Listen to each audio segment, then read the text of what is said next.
The roar of the grand ballroom suddenly faded when a strange sound echoed outside. Then it happened. A magnificent steam carriage came to a sharp halt before the palace steps. Its wheels hissed. Servants rushed to the entrance in confusion. Nobles near the windows gasped and turned. Inside the ballroom, whispers spread like fire. Whose carriage is that? No crest, no family colors. Who would dare interrupt the gala? Then the great doors burst open.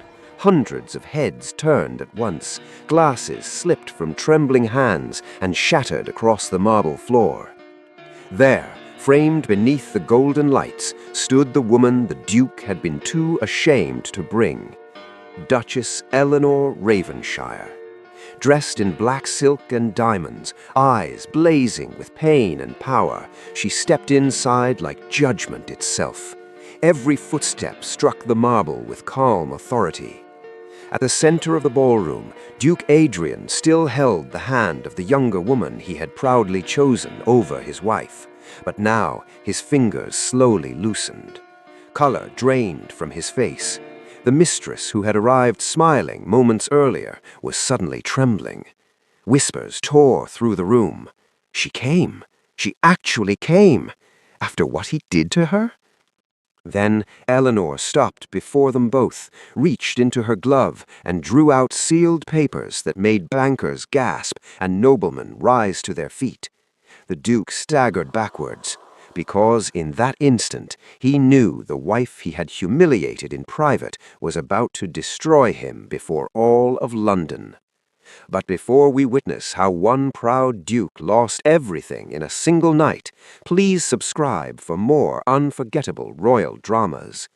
Now let us return to the beginning, to the days when he called her the only light in England, before vanity poisoned his heart, before another woman entered his life, and before betrayal arrived dressed in silk. London, in the early years of Queen Victoria's reign, lived for rank, beauty, and spectacle. Carriages rolled through polished streets lined with gas lamps. Ladies glided through drawing rooms in silk, and every season brought fresh talk of fortunes, titles, and marriages. Among all the young noblemen of that glittering world, none drew more attention than Duke Adrian Ravenshire. He was tall, handsome, and carried himself with the easy confidence of a man who had never been denied anything. His family name was old, his townhouse in Mayfair grand, and his country estate spoken of with admiration. Mothers with unmarried daughters watched him closely whenever he entered a ballroom. It was expected that Adrian would marry a woman of dazzling beauty and great fortune. Instead, he chose Lady Eleanor Whitmore, daughter of a modest viscount whose family preferred country life to London display. She was not the loudest woman in a room, nor the most decorated, but when she spoke, people listened. She had calm grey eyes, gentle manners, and a quiet intelligence that made foolish people uneasy. She noticed servants by name, remembered small kindnesses, and never competed for attention. Many in society whispered that the Duke had made a sentimental mistake. Adrian seemed not to care. He adored her in a way that silenced mockery for a time. At dinners he pulled back her chair himself. At concerts he leaned close to explain the music. In Hyde Park they rode side by side in the mornings, laughing privately while others stared. Their wedding filled St. George's Church with flowers, polished silver, and guests eager to witness the season's most surprising match. London newspapers praised the romance. Even those who doubted Eleanor admitted the Duke looked happiest beside her. The first years of marriage were warm and busy. Ravenshire House, once formal and stiff, became lively. Fresh flowers appeared in every room. Music drifted from the blue drawing room in the evenings. Adrian returned home early more often than not. The long dining table, once used only for state dinners, now held family breakfasts of hot rolls, honey, eggs, smoked ham, and fruit brought in baskets from the country estate. Soon a son was born and named Henry. 2 years later came twin girls, Clara and Louisa. their nursery filled with toys, tiny shoes, and the soft sounds of children learning the world. Eleanor gave herself completely to motherhood, but the birth of the twins was long and dangerous. Fever followed. For weeks the house moved in whispers. Doctors came and went with grave faces. When she finally recovered, she was thinner in some places, fuller in others, often tired and marked by the ordeal in ways hidden beneath expensive gowns. She still carried grace, but society noticed change before courage. Some ladies who once envied her now spoke with sharpened pity. At the same time, Adrian's father died, and with the title came ledgers no one had shown him before. The estates were burdened with hidden deaths, unpaid loans, and costly repairs. The grandeur remained, but the money beneath it was weakening. Pressure settled over Adrian like damp winter fog. He smiled in public, but privately he grew restless. He began hearing every whisper he once ignored. At a dinner held in their own home, candlelight flickering over crystal glasses and roast pheasant, a guest remarked that motherhood had altered the Duchess more than expected. Another woman gave a quiet laugh. Across the table, Eleanor lowered her eyes. Adrian heard every word. He said nothing. Once careless with money because he had never needed to think of it, he now lived under the weight of unpaid accounts, failing rents, and letters sealed with demands. Yet instead of cutting costs or accepting help, he clung harder to display. New coats arrived from tailors in Bond Street. 2 expensive horses were added to the stable.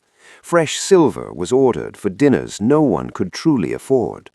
He hosted evenings of wine, oysters, pheasant, and music, so London would continue believing Ravenshire remained untouchable. Eleanor saw the danger clearly. She spent quiet mornings at the writing desk, studying household ledgers, trimming waste where she could. She dismissed unnecessary flower orders, reduced imported delicacies, and sold a pair of emerald earrings gifted to her at marriage. She suggested delaying repairs to the orangery and letting unused town rooms remain closed through winter. Every idea was practical, calm, and meant to protect their future. Adrian received each suggestion as a wound. He told himself a husband who took guidance from his wife looked weak. When guests came, he increasingly asked Eleanor to rest upstairs. He said crowded rooms tired her since the twins. He claimed the children needed her more than society did. At first she believed him. Later she understood he preferred being seen alone. If she entered a drawing room unexpectedly, conversations would pause just long enough for her to feel it. Adrian would smile tightly and ask if she should not be lying down. Business matters grew worse. One afternoon, as his solicitor discussed overdue loans in the library, Eleanor quietly pointed out a duplicate charge in the papers. She had noticed it at once. Adrian snapped before the man could reply. He said the matter did not concern nursery minds and told her to leave the room. The solicitor stared at the carpet while she walked out. Cruelty arrived in small daily cuts. At supper, when roast lamb, potatoes, and buttered carrots were set before them, Adrian watched her accept a second spoon of potatoes and remarked that country habits were hard to lose. Another evening, he laughed before visitors that motherhood had made his wife soft in more ways than one. Servants carrying dishes heard every word. Eleanor kept her posture straight, answered politely when spoken to, and never let tears appear before others. She endured for Henry, Clara, and Louisa. The deepest hurt came not from scandal, but from innocence. During breakfast, with porridge cooling in bowls and rain tapping against the windows, little Henry climbed onto his father's knee and asked why father no longer kissed mother good morning. Adrian stiffened, set the child down, and said boys must learn not to ask foolish questions. He left the room without touching either of them. Henry looked confused. Eleanor turned to the window so her son would not see her face. Around that time, London gained a new favorite in Miss Seraphina Vale. She was a young widow with bright laughter, daring gowns, and a talent for making men feel grander than they were. She praised Adrian's taste, admired his horses, and listened with delight to stories others had heard too often. Soon whispers spread through clubs and tea-rooms that the Duke was seen with Miss Vale more than with his Duchess. One cold evening, Eleanor stood behind the curtain of an upstairs nursery window, candlelight warm behind her where the children played. Outside, Adrian bent with careful charm to help Seraphina into his carriage. Then he climbed in beside her and drove away. Pain changed Eleanor, but it did not weaken her mind. After the children were asleep and the house fell quiet, she began spending long evenings in the small morning room beside the library, where a coal fire burned low and only one lamp was kept lit to save oil. There she opened estate ledgers Adrian no longer bothered to read, stacks of unpaid invoices, rent reports from tenants, and letters tied with ribbon from her late father's old business circle. What first seemed disorder soon revealed something worse. Ravenshire was not merely strained, it was bleeding. There were overdue loans hidden beneath new borrowing, repairs charged twice, wine bills fit for a prince, and unexplained withdrawals made through intermediaries. Adrian's constant need to appear prosperous had become ruinously expensive. If matters continued, Henry would inherit a title with little substance behind it. Clara and Louisa might receive nothing but polished silver and portraits of dead men. Eleanor sat for a long time with one hand resting on the papers. Anger came, then fear, then a steadier feeling stronger than both. She would not let her children be sacrificed to vanity. The next week she sold a velvet case of jewels she had not worn in months. Emerald drops, a diamond brooch, and 2 bracelets passed discreetly through a trusted jeweler who knew when silence was worth more than gems. With that money, she began where her father had once taught her fortunes were truly made, in movement, goods, and timing. Through careful agents, she purchased shares in wool shipments heading north, then small positions in tea imports arriving through London docks. She placed funds into a textile mill outside Manchester, whose machines were doubling output. Later, she risked money on an engineering concern, experimenting with improved steam road carriages. Society laughed at such noisy inventions, and laughed harder at the thought of a duchess meddling in trade. Eleanor never heard the laughter directly, and had no need to answer it. Letters began arriving, marked with figures rather than pleasantries. She learned freight rates, harvest patterns, tariffs, and which men could be trusted only when contracts were precise. Her profits, modest at first, grew with each wise decision. While studying Ravenshire accounts, she noticed another pattern. Payments authorized by Lord Cedric Pembroke, Adrian's oldest companion and estate adviser, were oddly frequent and poorly explained. Cedric had charm enough to pass any drawing room, and manners polished enough to be believed, yet numbers betrayed him. Funds were being diverted through shell firms, land valuations were manipulated, and debts were positioned to force future sales. When she followed the trail further, another name appeared repeatedly through coded references and purchased luxuries: Miss Seraphina Vale. Cedric and Seraphina were working together. Seraphina kept Adrian dazzled and distracted, while Cedric prepared to strip Ravenshire once bankruptcy came. Eleanor moved carefully after that. She obtained copies of signatures from clerks, collected loan papers, and paid dismissed servants for truthful statements about conversations overheard. In a false drawer of a side cabinet, she found bank slips Cedric thought hidden forever. Each piece was placed in order inside a locked leather case. At home, Adrian continued speaking to her as though she were an expense rather than a person. He mocked her silence, praised Seraphina's wit, and never once asked how recent bills had been settled. One rainy afternoon, Eleanor signed a fresh set of investment papers brought by courier. The returns from her ventures now exceeded Adrian's yearly personal income. She blotted the ink, folded the documents neatly, and placed them inside a locked desk beside evidence that could destroy the men who underestimated her. When invitations to the Sovereign Winter Gala were delivered across London, the city stirred with fresh excitement. It was the grandest gathering of the season, held in a palace ballroom where chandeliers blazed like captured stars, and every polished floor reflected silk, medals, and diamonds.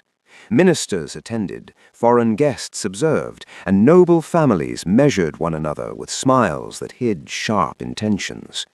To arrive beside one's wife was a sign of order, honor, and strength. To appear with another woman while one's wife lived was not merely rude, it was war spoken in public. At Ravenshire House, the invitation lay beside the silver coffee service at breakfast. Toast cooled untouched. A dish of kedgeree sat between them, sending up gentle steam. Adrian unfolded his newspaper as though discussing weather rather than dignity. Without lifting his eyes, he informed Eleanor she would not be attending. He said the palace staircase was long. He said crowds no longer suited her condition. He said London could be tiring after children. Eleanor held her teacup steady, though her fingers tightened around the handle. She asked no question, because the truth was already plain. By noon, whispers had begun in drawing rooms and modistes' shops. By afternoon, gentlemen's clubs repeated it as fact. By evening, all London knew the Duke of Ravenshire intended to attend the gala with Miss Seraphina Vale on his arm. Some called it boldness, most called it shameful. Even within the house, servants could not hide their distress. The housekeeper dabbed her eyes in the pantry. A maid muttered that no decent man would treat the mother of his children so. Footmen who polished Adrian's carriage lamps worked in grim silence. Eleanor shed no tear before any of them. Instead, she rose after supper and asked her maid to bring down the sapphire gown stored in cedar paper at the back of a wardrobe.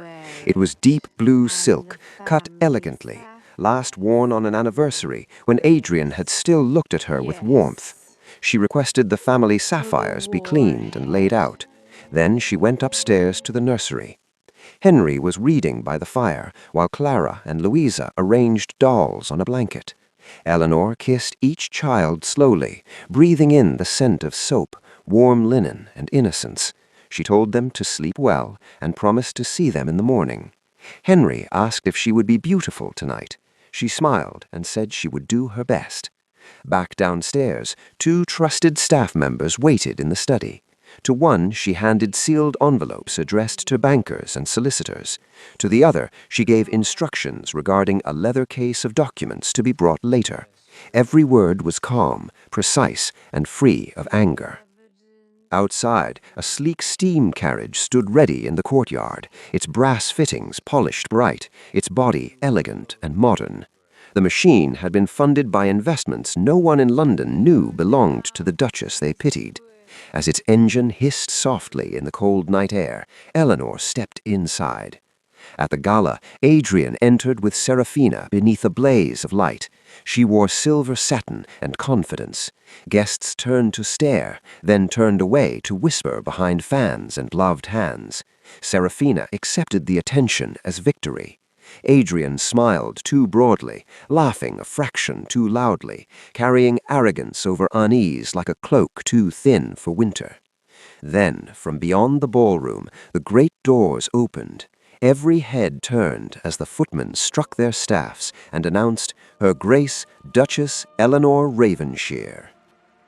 Every conversation in the ballroom died the moment Eleanor stepped inside. Midnight silk moved softly around her as she descended the shallow entrance steps, the Ravenshire sapphires shining against her throat with a cold blue fire. Her hair was arranged simply, which only sharpened the dignity of her face. She did not look like a woman cast aside. She looked like the rightful center of the room. Behind her came men whose presence made whispers turn urgent. 2 bankers known across the city, a respected solicitor carrying a leather case, directors from a railway concern, and finally the Dowager Duchess Beatrice, upright and stern, her expression harder than marble. The mother of Adrian had chosen her side in public, and everyone understood what that meant. Eleanor walked across the ballroom at an unhurried pace. The orchestra fell silent, one instrument at a time. Couples stepped apart to clear her path. Servants froze with trays of champagne and sugared almonds in their hands. Serafina, who had glowed only moments earlier in silver satin, seemed suddenly overdressed and strangely small. Adrian swallowed and tried to recover his composure. He asked what she was doing there. His voice was low, but the strain in it carried farther than he knew. Eleanor stopped before him. "Ending your ruin," she replied.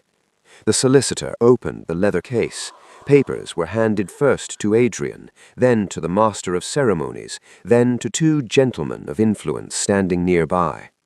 Eleanor spoke clearly enough for those nearest to hear, and those farther away leaned in for every word. Lord Cedric Pembroke had forged accounts and diverted estate funds through false companies. Miss Serafina Vale had purchased jewels and settled gaming debts using Adrian's name and credit.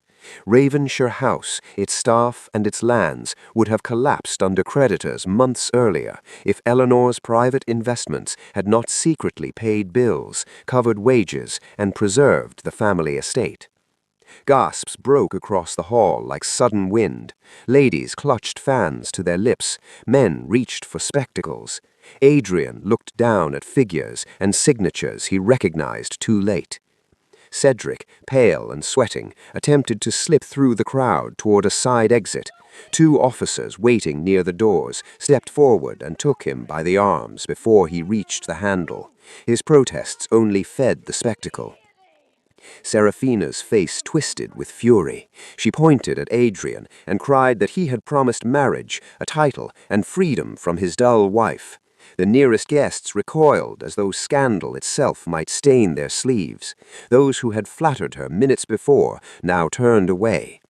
Then another sound entered the silence, the quick steps of a child running. Little Henry broke from beside the Dowager Duchess and hurried to his mother. Clara and Louisa followed, clutching each other's hands. Eleanor knelt just long enough to gather them close. Then Henry looked up at Adrian with clear, wounded eyes and asked if he was done hurting Mama now. No one moved. Even the chandeliers seemed to hold their breath. Eleanor rose slowly. She removed her wedding ring, the gold warm from her hand, and placed it into Adrian's trembling palm. "You were never ashamed of me. You were ashamed that goodness made you look small." Adrian's mouth opened, but no words came. Eleanor turned, gathered her children, and walked toward the doors with calm grace. The orchestra remained frozen. London's finest watched the Duke of Ravenshire stand in the middle of splendor, with a ring in his hand, and nothing left that mattered. By sunrise, London had already decided the meaning of the previous night. Newspaper boys shouted headlines through damp streets, praising the courage and intelligence of the Duchess, who had saved a great house while being dishonored by its master. In coffee rooms and drawing rooms alike, people repeated every detail with delight, sharpened by cruelty. The Duke of Ravenshire, once welcomed everywhere, became the favorite subject of mockery. Invitations quietly stopped arriving. Men who had laughed beside him crossed streets to avoid greeting him. Women who once chased his notice spoke of him with thin smiles and raised brows. Miss Serafina Vale vanished within days, fleeing to the continent with trunks half-packed and creditors at her heels.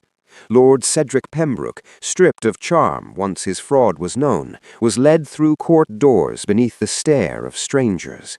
His name, once useful in clubs and counting-houses, now opened nothing but charges. Eleanor left London without ceremony. She traveled with Henry, Clara, and Louisa to Whitmore Hall, the older country seat of her family, where broad lawns rolled into fields, and oak trees lined the drive like patient guardians. The air smelled of earth and rain rather than smoke and gossip. The children slept soundly there from their first night. Henry laughed more often. The twins ran through gardens with ribbons loose in their hair and cheeks bright from wind. Eleanor turned her mind to work with the same calm strength that had carried her through humiliation. She expanded her investments in mills, shipping, and railway shares. She reopened the village school with new books, proper coal for winter, and a teacher paid fairly enough to stay. Cottage roofs were repaired. A widow with 6 children found steady employment in the dairy. Tenant farms received seed loans after a poor harvest. Those who met the Duchess expected grandeur and found kindness joined to discipline. She became beloved by villagers and respected by men who once doubted any woman could understand trade. At Ravensshire House, Adrian moved through silence. Rooms that had once felt ordinary now accused him by their emptiness. Fresh flowers no longer appeared in vases. No music drifted from the drawing room. Breakfast trays arrived untouched. He wandered halls lined with portraits of stern ancestors who seemed to judge rather than honor him. In the study, he opened old letters Eleanor had written during their early marriage, full of warmth, concern, and small hopes for their future. He found ledgers in her careful hand where accounts had been corrected, debts reduced, and waste prevented years before he noticed. Everywhere he looked, he saw evidence that she had loved him, while others had merely used him. Months later, on a grey afternoon thick with rain, Adrian rode alone to Whitmore Hall. There was no lacquered carriage behind him, no servants, no polished display. Mud marked his boots. Weather had touched his face before age had reason to. Pride, once his finest garment, was gone. He was shown into a bright drawing-room where sunlight broke through clouds and warmed the carpet. Eleanor stood near the window, composed and stronger than he remembered. She did not tremble. She did not rush. She simply asked what he wished to say. Whether forgiveness lived in her heart remained known only to her. For titles may open gates, command bows, and summon crowds, but once trust is broken, even a duke may stand outside forever.